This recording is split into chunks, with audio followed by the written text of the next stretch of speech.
Freddy, bienvenido a Charlas con Charles.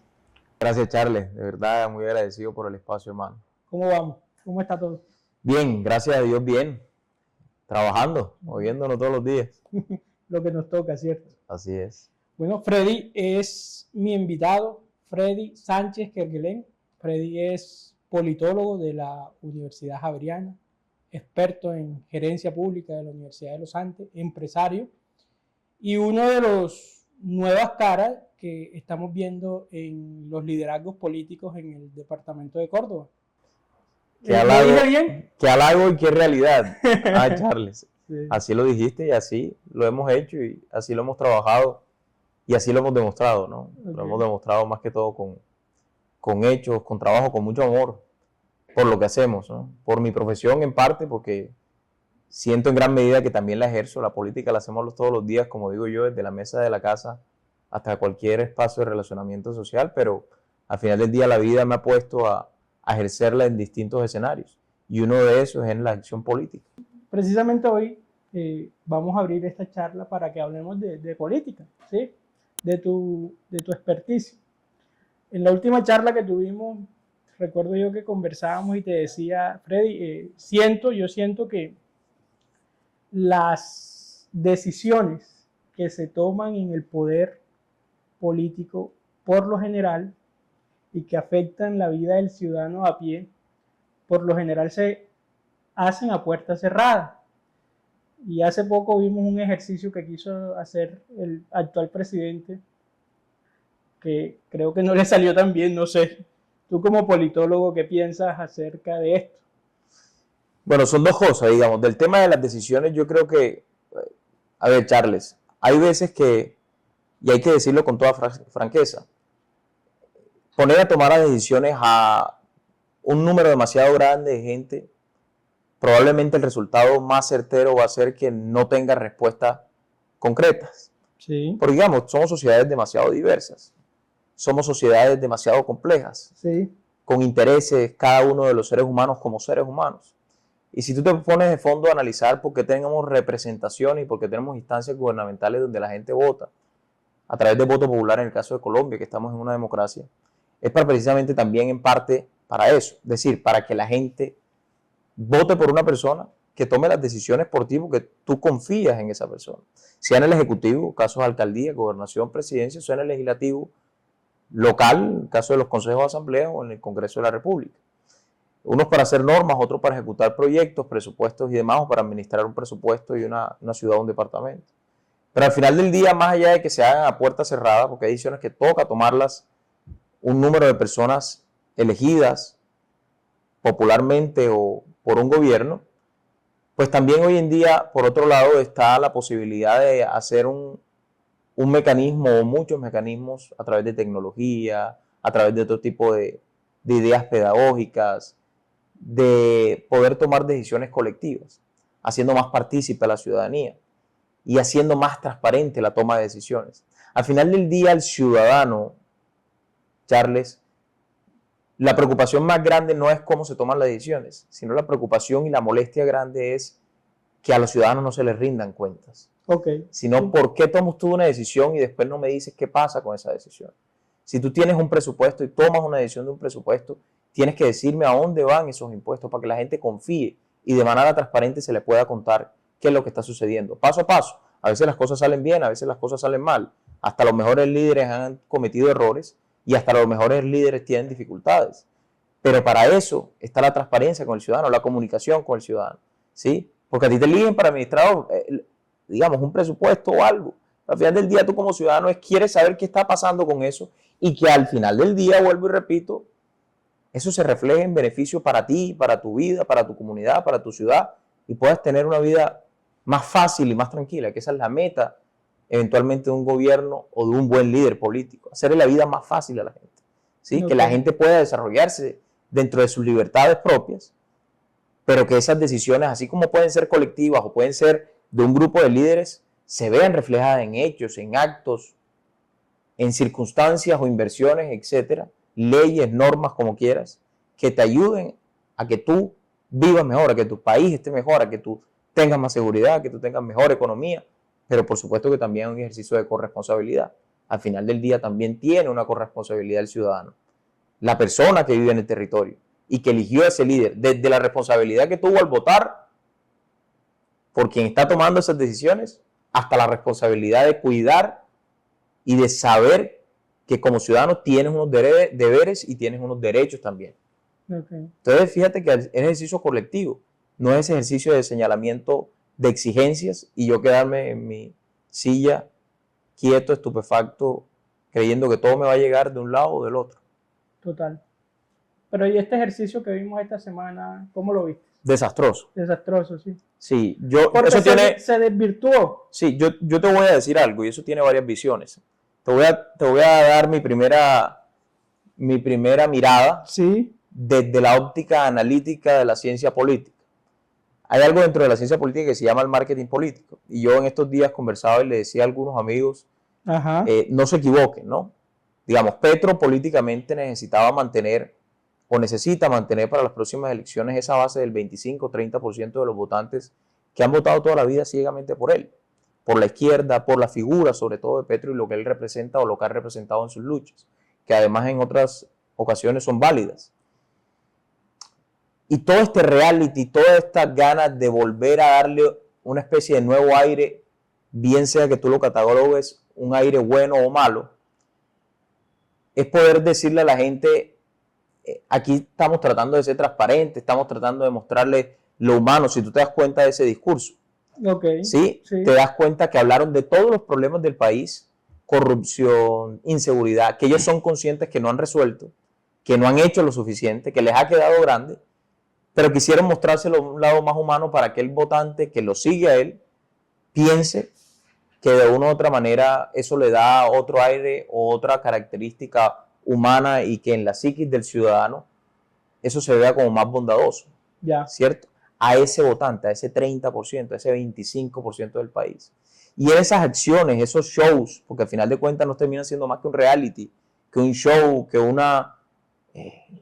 juego, ¿sí? Para el presidente, terminan es haciéndole o dándole otra visión a ese ciudadano, intentando darle otra visión a ese ciudadano de todos los problemas que tenemos en el país que no han resuelto. Pero por el otro lado, si me lo preguntas personalmente y pensando ya en el ciudadano y lo que necesita este país, es un desastre completo. Porque lo que no se dan cuenta es que con ese juego, las personas que están en ese reality show son las personas que están liderando las soluciones del país. Son las personas que tienen las carteras hoy y las que tienen las inversiones y los presupuestos para poder darle inversión y soluciones y hechos y acciones en los territorios y las regiones de este país. Pero el ejercicio como tal, ¿cómo lo viste? No, lo que te digo, si me preguntas personalmente, sí, y realmente pensando en lo que necesita el ciudadano hoy de a pie en Colombia, en las regiones, un desastre completo. Okay. Termina siendo un desastre, hermano, porque esos reality shows, como lo llamo yo, como lo llama mucha gente, esos escenarios casi burlescos que pueden funcionarles a algunos jocosamente en este país, que a mí me parece personalmente irrisorio, porque tú además en estos días una persona que cree fehacientemente en el presidente y lo ha seguido toda su vida, esos petristas pura sangre, que está bien, yo no lo juzgo, cada quien sigue al líder de acuerdo a su ideología. Me decía, no, pero eso está bien, ¿cómo no está bien si antes los ministros y los presidentes se reunían, era para ver cómo se robaban el presupuesto? Puerta cerrada. Digamos, buscan cualquier número de artimaña y de excusa en la psiquis de ellos para pensar y para justificar que eso está bien, que no está pasando nada. Cuando el mismo presidente ahí en vivo en ese Consejo de Gobierno dice que el 85-90% de los compromisos no se han cumplido, casi llegando a 3 años, y que el presupuesto está también casi en su 90%, 87% sin cumplir las inversiones, el dinero de la gente. Cuando yo lo he dicho 1000 veces, es que nosotros si fuéramos que en las regiones manejáramos los presupuestos grandes de este país, vaya y venga, pero es que el 85-90% del presupuesto lo maneja el gobierno nacional, de todos nosotros, los que pagamos, desde el IVA que pagas en una papita que te comes en una tienda, ¿sí? Entonces, en todas las circunstancias, si tú lo ves desde lo que necesita este país, es un desastre, porque ahí estaban sentados, quejándose el uno al otro, diciéndose de mentiroso el uno al otro, diciéndose de corrupción del uno al otro, desarticulados, sin liderazgo, estaban sentados las personas que manejan presupuesto mayor y más grande de este país, que tienen la responsabilidad, la única responsabilidad de trabajar para poder llevarlo a los territorios, ¿me entiendes? Y de trabajar con las regiones, y de trabajar con alcaldes, con gobernadores, de trabajar con la ciudadanía, con todo el mundo. Sí, tú tienes que sacar a la política cuando estás en un cargo de esa índole. Ya. Entonces... Sí, tienes que trabajar más como un administrador que ya como un político. Pero está la visión, como te digo, de la ciencia, si se quiere, del marketing, que además he escuchado a algunos expertos, que a ese 30% o 25% que sigue ciegamente al presidente puede que les haya gustado con ese cuento de la transparencia, que nunca se había hecho, que ya son humanos, lo mismo que dice el presidente, es el discurso del presidente impregnado en cabeza de algunos. Pero que yo creo honestamente también, Charles, que cada día se va agotando más. Si antes hablábamos de un 30, hablamos de un 25% del país que lo apoyaba, yo te puedo decir que, carajo, Petro no debe estar pasando del 15%, 20%. O sea que tú crees que... Hay muchos petristas decepcionados, ¿sí? Total. Hay muchos petristas arrepentidos. Y digamos, y no petristas rancios, personas que confiaron en que el presidente iba a vender un cambio. Es que hasta yo... ¿Así se vendió esto? ¿No? Y yo te digo honestamente, Charles, con toda transparencia, hay tesis del presidente y del gobierno que me gustan. Tesis, propuestas. Es más, de las cosas buenas de este gobierno hay que abonarle que ha puesto sobre la mesa discusiones que antes no se ponían. Y eso está bien. Te pongo un ejemplo concreto, el tema de la salud. Claro que hay EPS que han hecho mucho daño a este país. Sí. Y esas son discusiones que habían que abrir. El problema de ellos es el método y la manera en que quieren corregirlo. Y es acabando todo lo que hemos avanzado. No. Todo en la vida y en la política tiene que tener un equilibrio, Charles. Si no tenemos equilibrio, llegamos a la destrucción, llevamos a la anarquía, a las dictaduras, a hacer una serie de cosas que a la ciudadanía al final de cuentas no les arregla ningún problema. Todo tiene que tener un equilibrio. Si hay unas GPS que están robando, acaben esas GPS.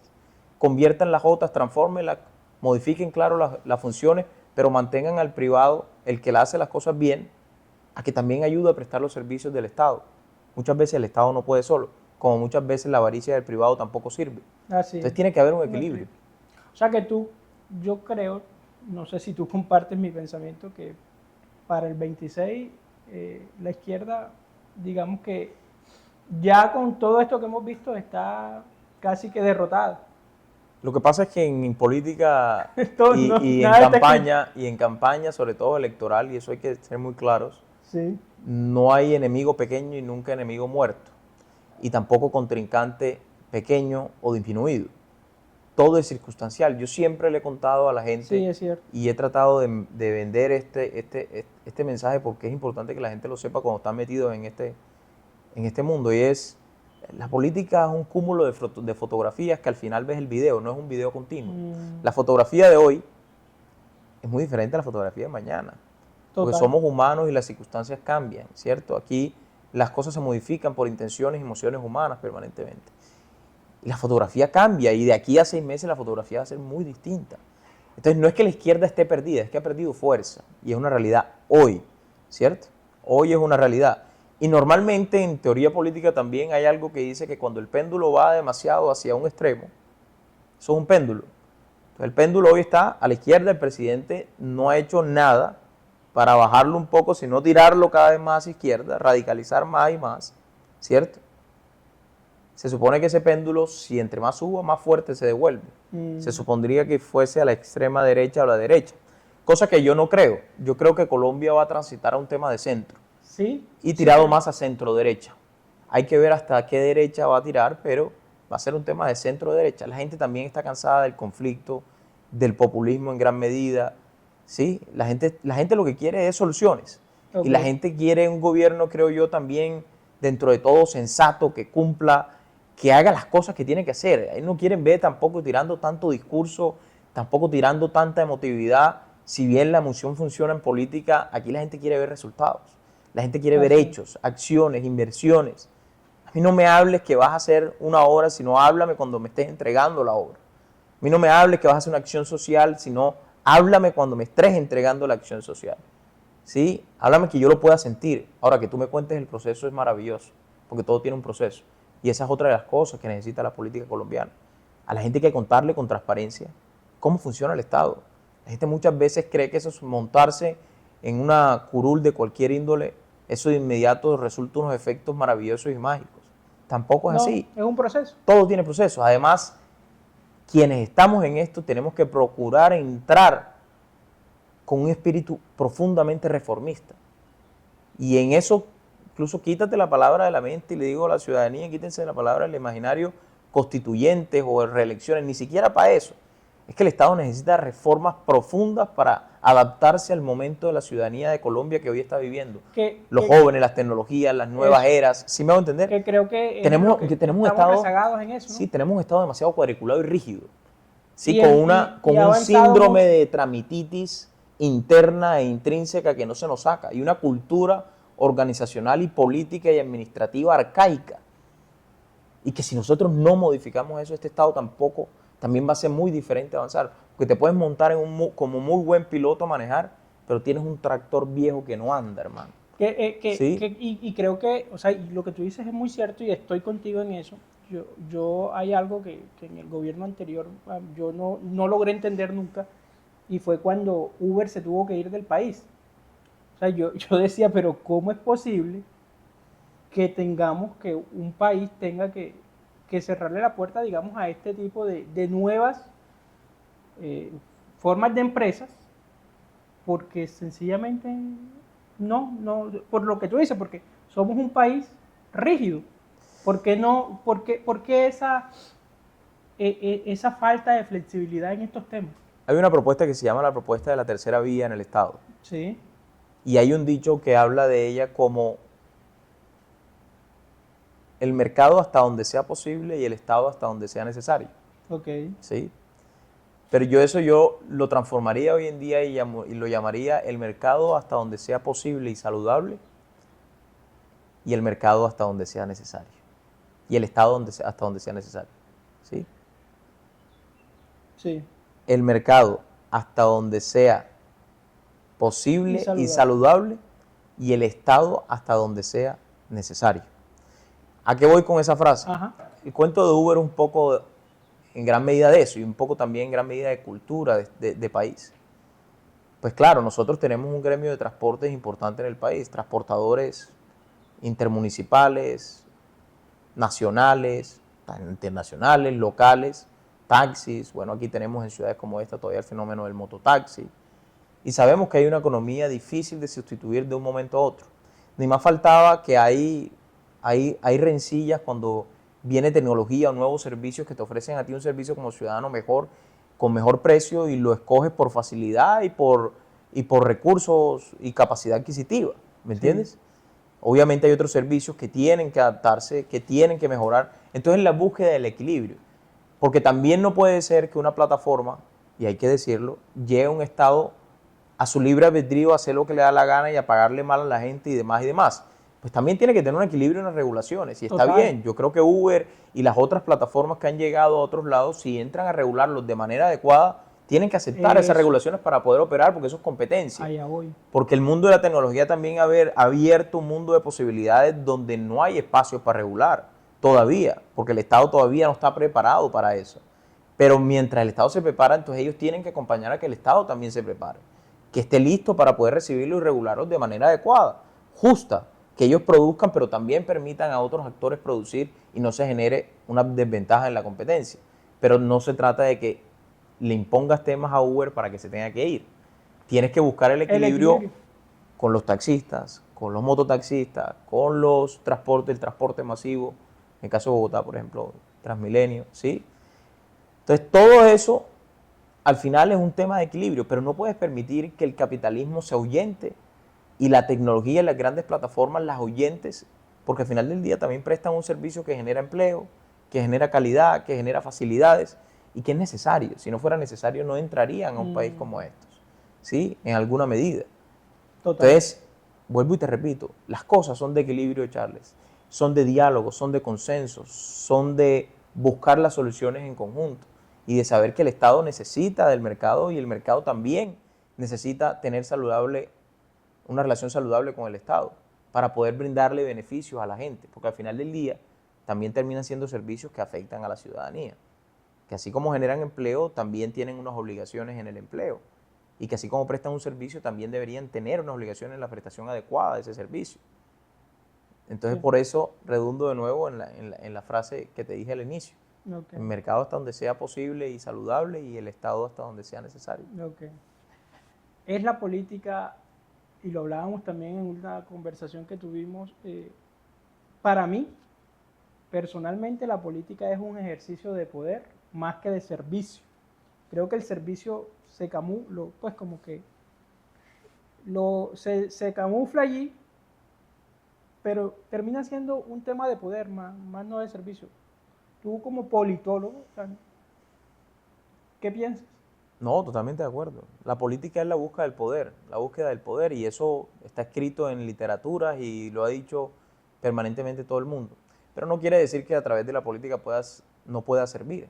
Ok, También sirves. O sea, el servicio está intrínseco en la política, en el ejercicio de la política, en el ejercicio de la búsqueda del poder vas a tener que en alguna medida servir. Además, porque si no te gusta servir va a serte muy difícil y tedioso. El camino a la política por lo general vas a terminar también cometiendo muchos errores. Ahora, hemos visto que en la nueva política el poder también se ha transformado mucho, Charles. El poder ya no lo tienen solamente los políticos. El total. poder son muchas formas, tiene muchas caras y tiene, entre comillas, muchos dueños. ¿Sí? O sea, los Sí, medios de comunicación tienen poder y tienen poder político. Los empresarios tienen poder sobre una ciudadanía. Pero no nos equivoquemos tampoco. Yo te recomendé y quiero recomendarle aquí a la audiencia el libro que se llama El fin del poder o El líder que no tenía cargo. Ahí demuestran cómo es fácil de ganar, cómo es de difícil ganar el poder, pero cómo es de fácil también perderlo. Y en un mundo como hoy, cualquiera puede tener poder, incluso con los medios de comunicación masivos, las redes sociales, ¿sí? Las nuevas tecnologías que permiten que un ciudadano tenga poder a través de una cámara. Y tienen poder. Hay ciudadanos que han hecho una denuncia, se van a unos medios y terminan tomando ministros. sí, Hay ciudadanos que se meten a internet, escriben que hay un problema en una red social, se difunde y termina agrandándose el problema ahí, tiene consecuencias en un gobierno. Eso no pasaba hace 10 años.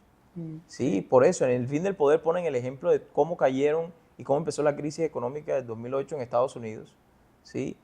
Donde un movimiento llamado Occupy Wall Street fue el que logró de ciudadanos destapar todo lo que había pasado en la burbuja inmobiliaria del 2008 de los magnates y los banqueros grandes de Wall Street, y por eso fue que empezó a caer toda la pirámide.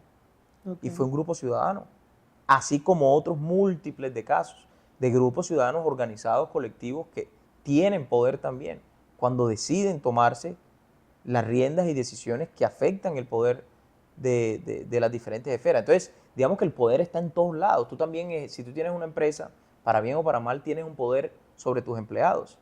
El empleado también eventualmente va a tener un poder sobre ti si tú lo incumples. Entonces, el poder está en todos lados. Claro, la política es un mecanismo en las instituciones políticas de buscar el poder. Nosotros tenemos un aparato estatal diseñado en todos los países. Pero no nos confundamos. Hoy en día, ser el presidente no es que tenga el poder más grande del mundo únicamente. Ser el gobernador, ser el alcalde, no, tú necesitas el poder y necesitas colectivamente armar y organizarte para saber que tienes equipo, que estás unido, ¿sí? Y que esos poderes se pueden encontrar para tomar las mejores decisiones, porque el poder al final de cuentas está para poder tomar decisiones y que esas decisiones afecten a unas mayorías. Yo te soy honesto, Charlie, una de las razones por la que a mí me he llevado también a estar en este mundo es porque a mí me gusta el servicio, sí. A mí me gusta poder ayudar a través de una empresa. Yo tengo mi empresa, soy comerciante también, he tenido negocios privados. Me gusta el sector privado también. Y siento que uno impacta también desde el sector privado porque se hace mucho. sí, Pero una de las decisiones grandes por las cuales yo estoy en esto es porque al final el poder político en gran medida es lo que te permite a ti, a través de la toma de decisiones, impactar el mayor número de gente posible. totalmente. ¿Sí? Una decisión puede impactar, como para bien o para mal, a muchos. Entonces, por eso uno tiene que tener mucha sapiencia, y yo personalmente le pido mucho a Dios sabiduría y discernimiento todos los días. Ok. Sí, es verdad. Lo que pasa es que yo creo que se ha desvirtuado mucho el tema del poder político y muchas personas que han tenido, digamos, esa oportunidad de llegar a esos cargos de poder, hemos visto que lo han utilizado para el beneficio propio, ¿De acuerdo? más que las decisiones que tomen sean en lo que tú dices, en impactar la mayor cantidad de personas del común. De acuerdo, y eso está claro. Lo que pasa es que hay personas que han mal utilizado el poder. Exacto. Eso es diferente. Eso es como la política. Y puede ser en todas partes. En todas partes. Pero es que, ven, Charles, es como dicen que la política es mala. No, la política no es mala. La política la hacemos todos los días. Lo que pasa es que hay malos políticos. Es diferente. Total. Pero es que como, no, que ese colegio es malo. No, hay malos estudiantes seguramente. O hay malos docentes o malos directivos.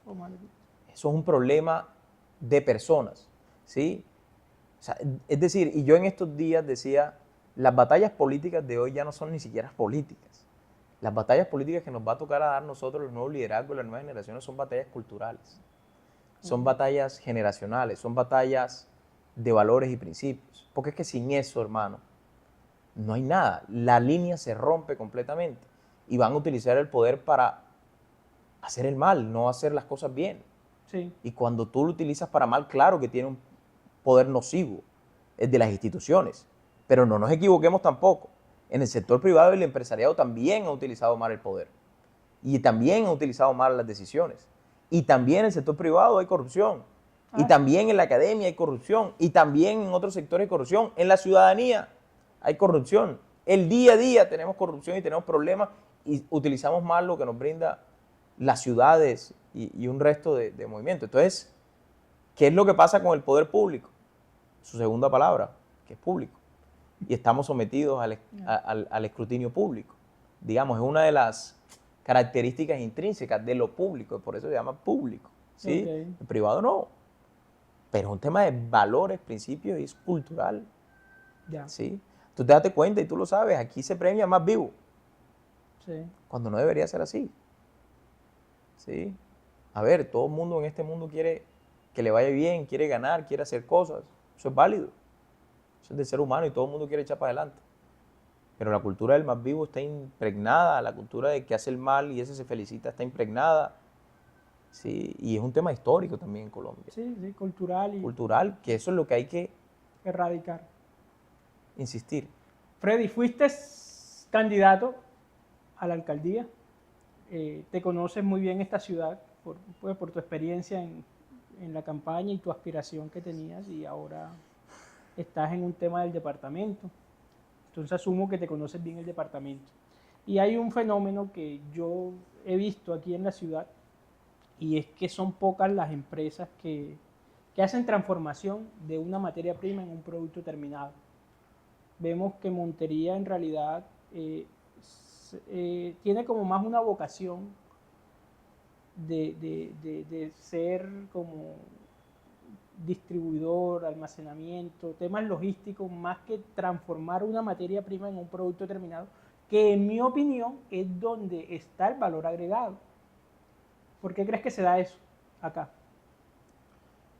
Es que fíjate, Yari, yo creo que eso también es un tema de historia. Nosotros se supone que tenemos dos vocaciones principales con las cuales nació el departamento. Aquí hay que remontarse, hay que remitirse un poco hasta la historia, ¿no? Nosotros éramos la Gran Bolívar, luego nos convertimos en el departamento de Córdoba, hicimos esa decisión. Este era un municipio que se llamaba Córdoba y se convirtió en el departamento de la mano de los antioqueños, ni siquiera del Caribe, por eso no tenemos una relación tan fuerte con Antioquia. Nosotros empezamos también con una vocación ganadera, con una vocación de agricultura. Poco a poco nos fuimos convirtiendo en un municipio, por lo menos lo que es Montería, de muchos servicios y bienes, pero poco nos dedicamos a generar valor agregado, y tú tienes toda la razón. Y yo creo es por digamos, un tema de cultura también y mentalidad, Charles, y de temores naturales, ¿no? Que yo en estos días le preguntaba a un ganadero, ven, ¿y tú por qué no cultivas y pones con este dinero que estás invirtiendo en ganadería grande, por qué no te transformas y te pasas a la agricultura y empiezas a hacer industria y empiezas a transformar y, no sé, produces una palma, produces un coco, produces una yuca, la industrializas? Eso. Hermano, yo no sé hacer eso, yo toda mi vida he hecho ganado y no me quiero enredar, no quiero ponerme a inventar, cuando son negocios que hoy está pidiendo el mercado.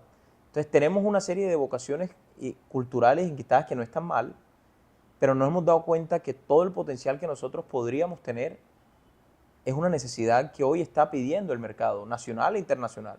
Nosotros tenemos que empezar a pensar qué es lo que necesita el mercado para nosotros empezar a producir y a transformar en su gran medida. Pero tenemos un sector fuertísimo, que es el tema, vuelvo y repito, agro, que es el tema de los servicios, muchas cosas de tecnología, de salud, se están metiendo acá y tenemos que empezar a darle ese vuelco y esa transformación. Ahora, si tú me preguntas a futuro, hay un punto clave digamos, en ese plus que estamos tomando como municipio y como departamento de ser un hub logístico, Sí. y es que nosotros vamos a tener un puerto aquí, Puerto Antioquia, muy cerca. En Turbo. En Turbo, en Antioquia. Y digamos, hasta el gobernador tiene una intención muy buena y creo que está el proyecto bastante avanzado para poder cruzar una vía que va por todo el sur del departamento, se llama la Transversal del Sur, para conectar incluso Antioquia, pase por Córdoba, todita y llegar hasta el puerto. Y lo que queremos es que logísticamente nosotros también seamos muy fuertes, porque al final el puerto va a necesitar de nuestra logística y todo va a tener que pasar por aquí. Y para eso va a necesitar infraestructura, tanto privada como pública, ¿sí? Y capacidad en recursos humanos, físicos, de espacio, que nos permita a nosotros ser una fase importante de todo ese enclave con el Caribe completo y con Antioquia hasta salir a puertos internacionales. ¿Me entiendes? Entonces yo creo que ahí hay algo bueno y algo no tan positivo en eso. Y lo que te digo, yo creo que aquí hay que pensar más cómo nos quedamos de esa economía de la entrega y recibimiento de los bienes y los servicios que aquí tenemos, o importamos o traemos de otro lado y empezar a transformarlo. Pero eso también necesita inversión pública. Sí, eso también necesita, claro, inversión privada, pero inversión nacional. Hombre, lo acabamos de tocar. El presidente el año pasado vino aquí y firmó una planta de transformación de multiharinas en Ciénaga de Oro. Okay. Grande, de una inversión grande. Firmó los papeles con el gobernador, dijo que iba a poner recursos. Y ahí no ha sucedido nada. Entonces fíjate que también es voluntad, tanto política como empresarial y articulación de todos para que eso suceda. Pero si no la tenemos inicialmente de un gobierno nacional donde tiene la mayoría de los recursos, donde nos pueden ayudar a impulsar, es muy complejo. El departamento solo y el municipio solo no aguantan presupuestalmente para hacer las transformaciones que nosotros necesitamos o podemos realizar. Y tenemos que decirlo con toda franqueza, tenemos un empresariado muy bueno, pujante, capaz, berraco, pero no tenemos la industria y la industrialización que nosotros necesitamos en un departamento tan rico como este. Industria hay en Medellín, en Antioquia, en Bogotá, en Cali, que son importantes en el país, pero nosotros con todo lo que se viene es para que estuviéramos en otro, digamos, en otra situación industrial y económica, pero si tú me preguntas, tampoco es que vayamos por el peor de los caminos. Yo creo que vamos lento, pero vamos ahí avanzando, y es un tema, como te digo, cultural también, de cómo pensar qué es lo que necesita el mercado antes yo de ponerme a producir algo, cómo lo transformo, cómo lo vendo, ¿sí? Y creo que hay unos esfuerzos de todos los sectores, eso no es de un solo sector, la economía no lo maneja un solo sector, ni el privado solo, ni el público solo, ¿sí? Tiene que ser todo el mundo sentado sobre la mesa y todo el mundo invirtiendo. Ese proyecto que hablas de la vía para conectar con el puerto por acá, por Valencia. Sí, Valencia, Urabá, San Pedro, todo eso, hasta llegar a Turbo, que una fase de esa transversal del sur le toca a la gobernación de Antioquia. Que eso, en mi opinión, está como, o sea, ese proyecto es para que hace años, o sea, cómo para llegar a la subregión del Urabá tienes que... Sí, te tienes que dar una vuelta muy grande. Además que yo estoy de acuerdo con el gobernador Charles. Mira, el presupuesto no es tan grande como la gente parece, o se le muestra, el presupuesto del departamento. ¿Cuánto es el presupuesto de este departamento? 1.7 billones, ¿cierto? De los 1.7 billones, Charles, 1.3, 1.2 se van en pago de nómina de maestros. Sí.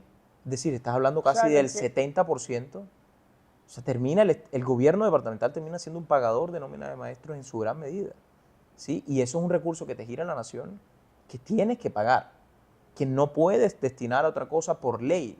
No te puedes salir de ese marco. Y entonces te queda otro 0, por eso, y 1.2 más son para salud. No los puedes mover. Y algo de 800.000, 700.000 son para saneamiento básico y agua potable. Pero el departamento también tiene sus propios ingresos, aparte. Claro. Pero ¿cuánto terminan siendo al final del día? Te lo resumo. Son 400.000, 500.000 millones de pesos anuales. Ponle tú menos, 300.000 millones de pesos anuales del departamento. Claro, nosotros tenemos otras fuentes que es por vía de explotación de nuestros suelos y exploración de recursos naturales, explotación de recursos naturales, regalías, que son las regalías, ¿cierto? Cerro Matoso. Sí, Cerro Matoso, están las otras mineras, digamos, nosotros somos fuertes en términos de regalías, pero regalías es un recurso que primero tiene otros procedimientos que se demoran porque son aprobados a través de unos mecanismos que se llaman los OCAD regionales. Y esos OCAD tienen que pasar por decisiones de todos los gobernadores. Es una bolsa que la administra el gobierno central y ahí distribuye de acuerdo a porcentajes a las regiones. Es decir, no es tan autónomo la manera en cómo tú los utilizas. Terminas teniendo que tomar decisiones colectivas, demoradas, tramitológicas, y es un sistema que no es tan fácil de operar, ¿cierto? Ahí puede que tú anualmente puedas tener 400.000, 500.000 millones de pesos, me puedo estar equivocando, pero es algo alrededor de eso, ¿cierto? Alrededor de ese valor. Al final del día, Charles, si tú quieres hacer una obra que transforme, las obras hoy en día son costosas. Sí, total. Esa transversal del sur no debe estar bajando de 130.000, 140.000 millones de pesos. Y es apenas una vía, obviamente, que genera competitividad y transformación. Tú como gobernador podrías decidir, hombre, yo me voy y pavimento una calle en Purísima, otra calle en Lorica, pavimento otra calle en Momil, pavimento otra calle en San Bernardo. Y eres más visible. Pero ese no debe ser el objetivo de un mandatario cuando se necesita tanta transformación en un departamento. Sí. ¿Cierto? Entonces, si tú calculas eso y 2, 3, 4 obras más, así de importantes, se te fue el presupuesto, Charles. Total. Si quieres hacer obras de impacto, o sea, de transformación, en las cuales yo en eso estoy de acuerdo con el gobernador, porque tú te la puedes gastar graneado y hacer esto y lo otro y lo otro. No, hay que dejarle huella al gobernador, al gobierno, hay que dejarle huella al departamento, al municipio. Y yo creo que eso es lo que amerita, aumentar el turismo, aumentar la competitividad, el desarrollo, el empleo. Ya lo otro también se tiene que encargar el sector empresarial, el sector privado, la ciudadanía. Pero termina reduciéndose el presupuesto a 4, 5, 6 proyectos grandes y el resto son proyectos de funcionamiento del departamento y muchos de ellos que no generan un impacto suficiente para lo que tenemos. Porque aquí se han hecho cosas, o sea, aquí gradúan permanentemente a mujeres en formación, en la Casa de la Mujer, por ejemplo, en emprendimiento, en diferentes vocaciones profesionales y técnicas, 500 y pico el año pasado, ahora van a graduarse 1000 y pico. Y así en educación, lo del PAE, que es un alimento, es un programa que al final es muy lindo, con muchos problemas, pero es muy lindo y es muy beneficioso, un alimento complementario para los niños en las escuelas, para que puedan llegar al colegio público y comer cuando ellos no tienen en su casa ni siquiera que comer. Sí. Sí, es un recurso inmenso también que se va ahí, que es por ley, por Estado, es diseñado por el Estado, es un recurso que tiene que mandar el Estado central, el gobierno central, que entre otras cosas este gobierno no lo ha mandado como lo debe mandar, sino que a el departamento le toca sacar 70.000 millones de pesos de regalías para cubrir el PAE completo, todo el calendario, ¿sí? Entonces empiezas tú a sopesar cargas y tú dices, carajo, para todo lo que falta. Y por eso es que a veces la gente dice, no veo que esto progrese, pero que siga creciendo. ¿Sí me entiendes? Y hoy ¿tú crees que somos atractivos para la inversión privada en el departamento? Charlie, yo creo que somos un departamento donde la gente está invirtiendo, sí, pero pudiera ser mucho más. Okay. Pudiera ser mucho más y hay algo que la gente no se ha dado cuenta que nos está impactando en los territorios y en las regiones sobre todo y en el país en general, Charles, es la seguridad. Totalmente. El tema de seguridad, cuando sí no hay confianza y no hay seguridad por parte del Estado central, también es muy difícil que una empresa te llegue, que una empresa grande te llegue. De hecho, nosotros tenemos una empresa aquí que se llama Minerva Foods. No sé si sabes cuál es. Total. Pues sí. Minerva se fue, o está a puertas de irse. Minerva es la mayor exportadora, creo que de carnes, y bueno, es brasilera. Y estuvieron, me acuerdo, hablando con nosotros y, carajo, no tenían garantías, el gobierno no les copiaba, no... ¿Sí me entiendes? La seguridad también los estaba acabando. Lo mismo está pasando con las mineras y con las extractoras. Tienen dificultades de seguridad. Entonces, ¿así quién le gusta venir a invertir? Hay muchos países que están abriendo las puertas a la inversión. Entonces, ¿por qué a costas de que yo vengo a Colombia, cuando tengo inseguridad, no tengo garantías, el gobierno no pone buenas condiciones y los departamentos con poca capacidad? Que por eso, Charlie, y por todo lo que te he venido contando atrás, es que se tiene que venir una discusión grande en materia de descentralización en este país y de cómo fortalecemos de verdad los departamentos de los municipios o cómo los reformamos. Porque hasta ahí que llegar al punto de decir si entonces los departamentos como instituciones administrativas son viables o no. Si mejor nos quedamos con los municipios o cómo vamos a hacer la fórmula o cuál va a ser el presupuesto que se le va a girar, que por lo menos el 50% tiene que estar girado a las regiones y hoy escasamente nos giran el 15%. Sí, solo el que nos giran y lo otro es cómo nos permite a nosotros ser autónomos para generar mejores ingresos a partir de otros impuestos. Entonces todo eso va conectado. Entonces un Estado, hermano, que tiene tantas dificultades que por eso, al final del día yo digo, hombre, nosotros los que hemos tenido la oportunidad de poder prepararnos, que entendemos esto, que hemos trabajado y Dios nos ha dado la oportunidad de trabajar en lo público, que conocemos también y Dios nos ha dado la oportunidad de conocer las necesidades también de la gente. Si nosotros no nos metemos esto a aportar el granito de arena de nosotros, ¿quién se va a meter? Porque no podemos llenar esto de gente tampoco que o no le interese el país, o que esté por un negocio particular, o porque esté por circunstancia X o Y, o que no tengan idea para qué se debe utilizar estas herramientas de cargos públicos y demás. Es una responsabilidad de personas que tienen que tener los pies sobre la tierra, tienen que tener empatía, tienen que tener sensatez de cómo hacer las cosas y llegar a hacer lo correcto y hacerlas bien. Sí. ¿Me entiendes? ¿Qué tal fue esa experiencia de la campaña a la alcaldía? Charles, para mí fue maravillosa, sí. Fue espectacular. Yo no me arrepiento absolutamente nada. Yo creo que una de las mejores decisiones que he tomado en mi vida. Y para bien y para cosas que han sido retos, pero como todo, ¿no? Empezando porque la misma decisión fue un reto. La misma campaña fue un reto, ¿sí? Total. Desde la decisión hasta el desarrollo de la campaña, todo fue permanentemente un reto. Y todo tuvo dificultades como momentos de alegría, como todo en la vida. Pero siempre tomé la decisión muy consciente. Y muy consciente de lo que podía o no podía pasar. Y muy consciente de la capacidad que yo tenía, del equipo que tenía, de las personas que me rodeaban y lo que podíamos ganar. Y yo creo que hicimos un trabajo extraordinario. Fueron 85,000 almas que nos dieron una firma, casi que a mí personalmente, porque yo me encargué de recogerlas. Quiero decirte que hay personas hasta que pagan las firmas. Sí. En mi caso no lo hice. Ok. Porque además no tenía con qué pagar. Esa es un adicional, no lo iba a pagar, pero no tenía con qué pagarla. Entonces, y en ese entendido yo mismo me encargué con jóvenes, con amigos, con empresarios de recoger esas firmas nosotros mismos. De decirle, hombre, confíen en nosotros. Queremos comenzar un camino en el camino público y queremos empezar con una opción diferente.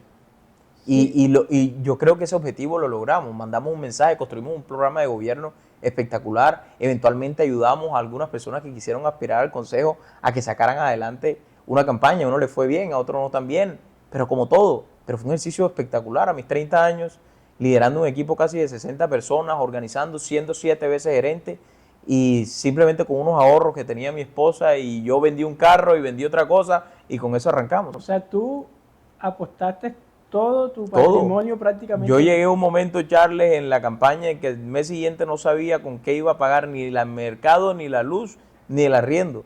Y así mismo me levantaba a las 5 de la mañana el día siguiente a los semáforos y en la tarde me montaban los buses a repartir volantes con un megáfono. ¿Y qué se siente tú? Para mí la plata que se mete en política es como tirarla al aire así. ¿Qué se siente tú, por ejemplo, eso? O sea, tú me dices que eras consciente de lo que podías lograr, pues porque apenas era tu primera aspiración, era muy complejo llegar, y tú, voy a meter todo esto aquí sabiendo que hay una probabilidad muy grande de que no voy a llegar.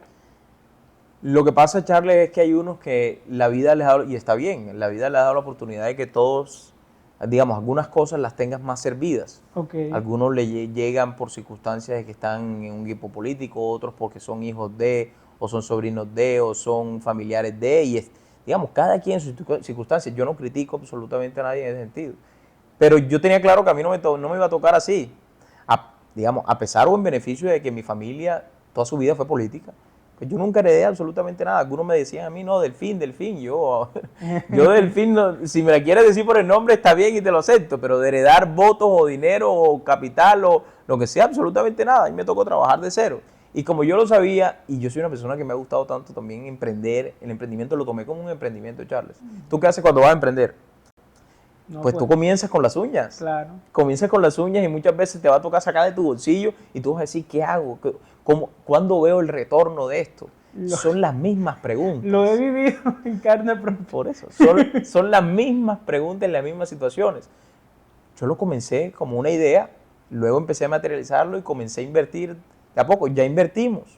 Y no es ni siquiera por el recurso público. Acá uno, al final de cuentas, no lo miden cómo voy a hacer para retornar eso económicamente, sino cómo hago para yo retornar en eso como retorno social a la gente y al cargo, obviamente.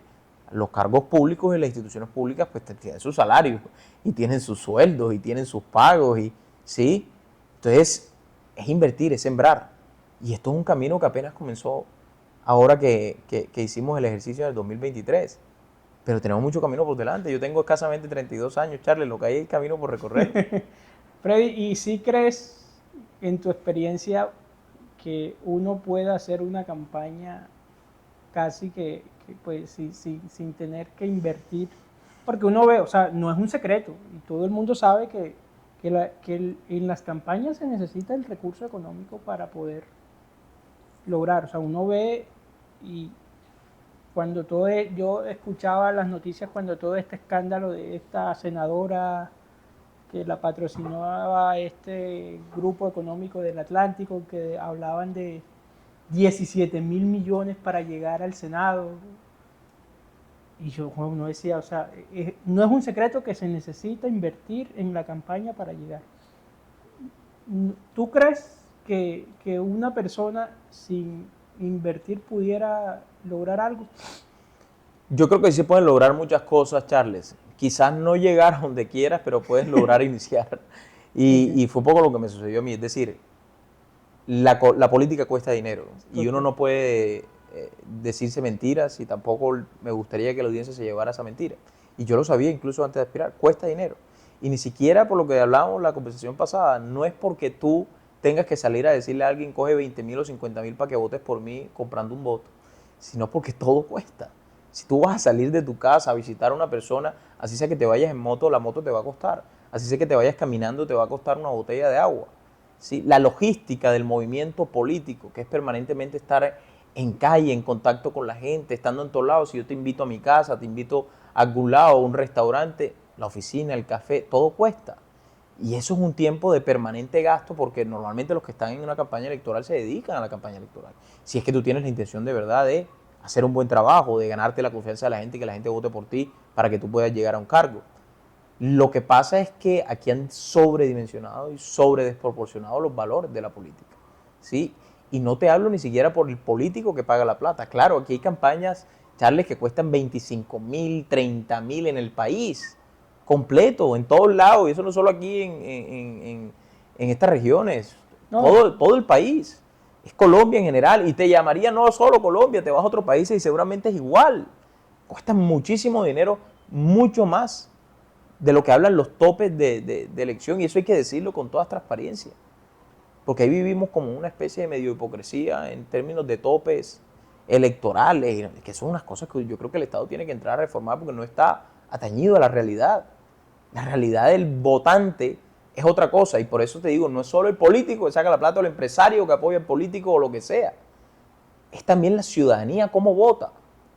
La cultura de nosotros política en Colombia es muy precaria en gran medida. Sí, hay que decirlo. Y en ese entendido, Charles, la gente tiene que cambiar la percepción de cómo vota por el político, cómo va y se dirige a la urna, y cómo va y permite que se gaste tanto dinero también. Porque es un ejercicio de corresponsabilidad, no es por el que votas, es el que va a votar. Si es que el que va a votar también es responsable de todo lo que pasa. sí. Totalmente responsable, al punto que llega, no, yo no voy a votar.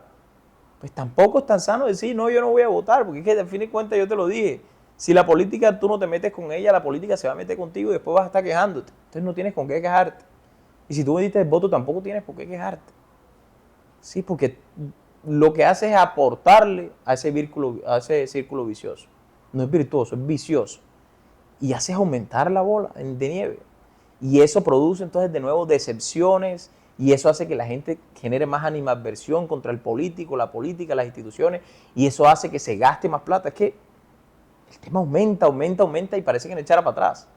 ¿Me entiendes? ¿Cuánto Entonces, crees tú eso que nosotros hicimos de hacerlo con pocos recursos es un acto de valentía profundo y un acto también de seriedad, porque yo creo profundamente que también la política uno le tiene que volver un poco de altura y de esencia. Total. Eso fue lo que me enseñaron a mí en mi hogar, y es como quien dice, la tradición política de mi familia es la altura, la decencia. La política tiene que tener otra connotación, ¿sí? Porque está degradada en el fondo. Y no solo por el político, es por la ciudadanía misma también. Si yo hoy quisiera lanzarme a una campaña, ¿cuánto crees tú que necesitaría para llegar a...? La respuesta políticamente correcta, no te No, subas de los topes. no, pero ajá, es una realidad que No te necesita... puedes pasar de los topes.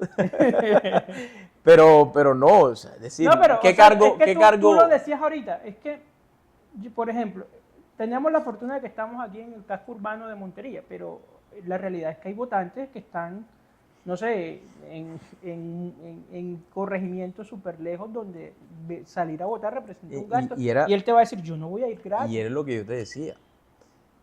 Y háganse este escenario, los ciudadanos que van a este video. Usted tiene una familia que lo apoya en el corregimiento de Santa Lucía, zona rural de este municipio, ¿cierto? Esa familia son 4 personas, son 4 votos. El señor dice, yo voy a jugar con usted porque yo creo en sus propuestas y creo en usted y creo que es un buen ser humano y va a hacer un buen trabajo político. ¿Sí? Duras toda la campaña con el hombre firme contigo. Pero resulta que el día de la votación, solo pensando en ese día, el día de la votación el señor te dice, Freddy, o Charles, mire, yo creo en ti, yo quiero votar por ti, pero hermano, yo no tengo ni siquiera qué comer en mi casa. Y para yo irme allá me cuesta probablemente un bus o un transporte de 10.000, 20.000, 15.000 pesos, qué sé yo, dependiendo de lo que tome. Tengo que llevar a mis hijos, me cuesta más. Y no tengo cómo comer, no he comprado los huevos de mañana, lo que sea que coma, la yuca, el ñame. Sí. No he comprado porque no tengo con qué comer mañana. ¿Cómo voy a ir? Pero tú necesitas que él vote por ti, porque al final de cuentas tú necesitas un voto reflejado en una urna. Y es una persona que confía en ti, no va a salir de ahí a votar por otro, pues se perdería el voto. Y tienes 8 horas para que vaya. Y tienes un lapso de 8 horas, no tienes más. Claro. Pues Es la realidad. O sea, esa es la realidad cruda. ¿Qué te toca hacer? Coge los 50.000, hermano, y vaya. Esa es la realidad de la política. No tiene que dejarse de tanta hipocresía y mentira. Esa es la realidad de nuestro departamento y país. Y es la mayoría de gente. La gente a veces no entiende que nosotros, los que hemos tenido otro tipo de oportunidades, ¿cierto? sí. Los que estamos en unas condiciones, en un país con tantas dificultades óptimas, que tenemos un trabajo, porque no pasamos tampoco de ser personas, tanto tú como yo, común y corriente. Yo pago mi arriendo, yo tengo que trabajar, yo tengo mis deudas, sí tengo que pagar mi gasolina, como todo el mundo. Hay que hacer las cosas como una persona, un ciudadano común y corriente. Pero nosotros somos el 1% del país. 1, el 2, el 3% del país. El resto no está en condiciones tan óptimas como nosotros. ¿Sí? Sí. Y eso tiene que ver con el voto político. Y con el 3% no ganas.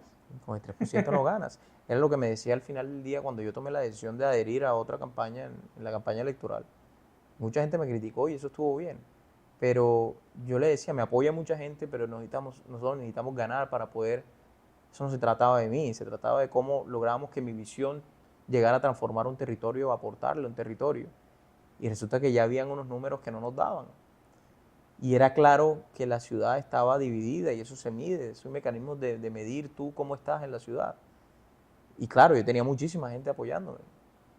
Y yo se los agradezco profundamente y les digo hoy que eso no para, eso va a seguir. Pero en ese momento tenía que ser consciente que para poder aportar a la ciudad tenía que tomar una decisión de ganar. Y era ganando, aliándome, haciendo equipo con otra persona que sí tuviera las posibilidades. ¿Me entiendes? Sí. Y podía apoyarme 5.000, 10.000, 20.000, 30.000, 40.000, 50.000, pero yo no gano con 50.000. Yo no ganaba con 50.000. Yo ganaba con los 125.000 que sacó el alcalde que ganó. ¿Sí? Entonces, esto es de mayorías. Tú ganas con mayorías. Tú no ganas ni con la mitad menos uno ni con minorías. Ganas con la mitad más uno. ¿Sí? Ok. Entonces es una realidad que hay que contársela a la gente. Bueno, ¿y cuánto necesita uno para una campaña para la alcaldía de Montería, por Para ejemplo? la alcaldía, yo no tengo esos números propios en la cabeza porque yo primero nunca he tenido ese dinero en mis manos. Nunca he tenido dinero en mis manos, no que me muera por tenerlo tampoco, no es mi fin. Sé que el dinero es un medio para poder actuar en Bueno, política, por lo menos lo mínimo y lo básico. Pero te puedo decir lo que dicen en la calle, lo que escucha uno en la calle. Hablan de 20.000, de 30.000 millones de pesos, hasta de 40.000 en algún momento, unas barbaridades. De ahí para arriba hablan de cuánta cantidad de cosas, de dinero que a mí personalmente no me caben en la cabeza y creo que no me caben ni en mi apartamento.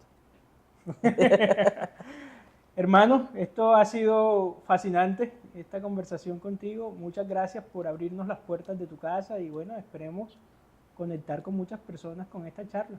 Espero, Charles, aquí muy agradecido. Ojalá sea el primer capítulo de muchos.